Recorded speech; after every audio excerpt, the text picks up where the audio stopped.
Тазартылған шайынды су жиналатын Бүржар қоймасында дәл қазіргі уақытта шамамен 9 миллион текше метр су бар. Бұл қойманың 1/3 бөлігі деген сөз. Жасанды көлге шамамен 26 миллион текше метр су жинауға мүмкіндік бар. Мұнда құйылатын су тап-таза, себебі тірі организмдер жетерлік. Резервуардың жанында жағымсыз иіс мүлдем сезілмейді де. Дегенмен Шымкенттің шайынды су тазарту құрылғылары кешенінің аттестатталған зертхана мамандары осында үнемі келеді. Ауа өлшемдерін алады және арнайы кесте бойынша талдауға қажетті су сынамасын алып отырады. Бүржар су қоймасы аумағында ауа атмосферасына өндірістік бақылау жүргіземіз. Ол арнайы кесте бойынша газ анализаторының көмегімен жүзеге асады. Бүгінгі таңда барлық көрсеткіштер рұқсат етілген концентрация шегінде.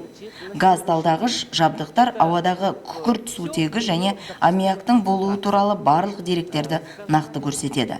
Шайынды су тазарту құрылғылары кешенінің маңындағы экологиялық жағдайды жақсарту мақсатында су ресурстары маркетинг жауапкершілігі шектеулі серіктестігінің басшылығы Петропавлдан су зерттеу жөніндегі ғылыми-техникалық орталықпен келісім шарт түзген.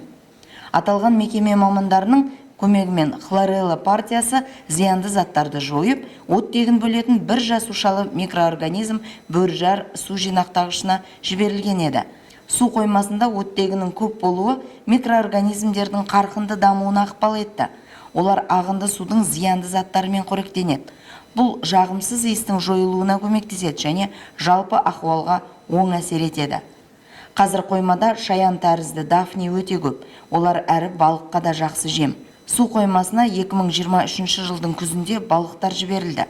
Жинақтағышқа 20 мыңнан астам күміс тұқы, ақ амур және крестьян тұқы шабақтар әкелінген.